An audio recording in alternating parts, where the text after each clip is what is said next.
Perencanaan kinerja dalam pengelolaan kinerja pengawas sekolah hanya dapat dilakukan apabila kepala dinas dan/atau kepala cabang dinas telah menyusun SKP di E-Kinerja, sesuai dengan ketentuan Permenpan RAP No. 6 Tahun 2022 tentang pengelolaan kinerja ASN.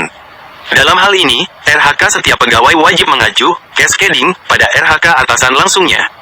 Berikut ini adalah contoh RHK Kepala Dinas dan Kepala Cabang Dinas yang dijadikan acuan, cascading, bagi jabatan fungsional pengawas sekolah di bawah kepemimpinannya. Contoh RHK Kepala Dinas Pendidikan yang dipedomani, cascading, oleh JF pengawas sekolah yang berada di bawah Dinas Provinsi dan Kota, Kabupaten. No. Rencana Hasil Kerja, RHK 1.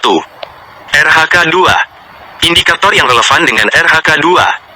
RHK 3. Indikator yang relevan dengan RHK 3. DST. N+1. Terlaksananya transformasi pembelajaran yang tercermin pada rapor pendidikan daerah melalui pendampingan satuan pendidikan Asteris. Meningkatnya kualitas transformasi pembelajaran yang tercermin pada rapor pendidikan di seluruh satuan pendidikan. Asteris, RHK yang dicetak tebal adalah contoh RHK dan penjabaran IKI Kepala Dinas yang dipedomani oleh pengawas sekolah. Contoh RHK Kepala Cabang Dinas yang dipedomani, cascading, oleh JF pengawas sekolah yang berada bawah cabang dinas, suku dinas, balai dikmen. No. Rencana Hasil Kerja, RHK.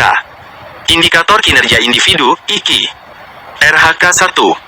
Indikator yang relevan dengan RHK 1. RHK 2. Indikator yang relevan dengan RHK 2. RHK 3. Indikator yang relevan dengan RHK 3. DST. N+1.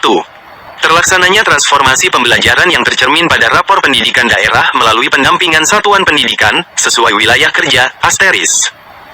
Meningkatnya kualitas transformasi pembelajaran yang tercermin pada rapor pendidikan di seluruh satuan pendidikan di wilayah kerja.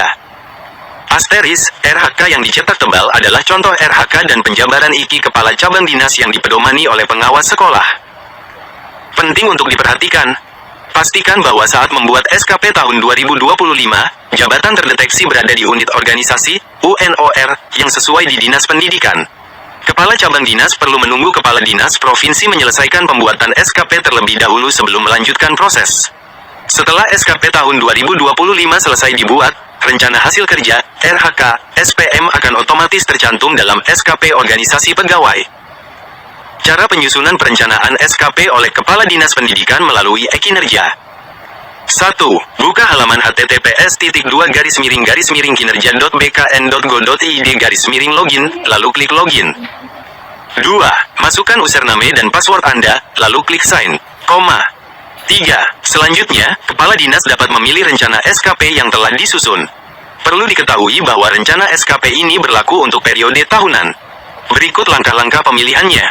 Pilih periode awal, pilih periode akhir, pilih pendekatan, pilih RHK SPM penugasan sesuai penugasan yang diterima. Klik OK untuk menyimpan rencana SKP. Tampilan sisi Kepala Dinas Pendidikan. Kepala Dinas Kabupaten akan menerima penugasan dari Bupati. Kepala Dinas Kota akan menerima penugasan dari Wali Kota. Kepala Dinas tingkat Provinsi akan menerima penugasan dari Gubernur. Kepala Cabang Dinas atau yang setara perlu menunggu hingga Kepala Dinas tingkat Provinsi menetapkan SKP terlebih dahulu. Tampilan dari sisi Kepala Cabang Dinas. 4. Setelah menyusun rencana SKP, Kepala Dinas Pendidikan dapat melihat rincian rencana SKP melalui menu detail SKP. Pastikan bahwa RHK SPM telah tercantum di dalam detail SKP tersebut. 5. Untuk Kepala Cabang Dinas yang telah menyusun rencana SKP, Kepala Cabang Dinas dapat melihat rincian rencana SKP melalui menu detail SKP. Pastikan bahwa RHK SPM telah tercantum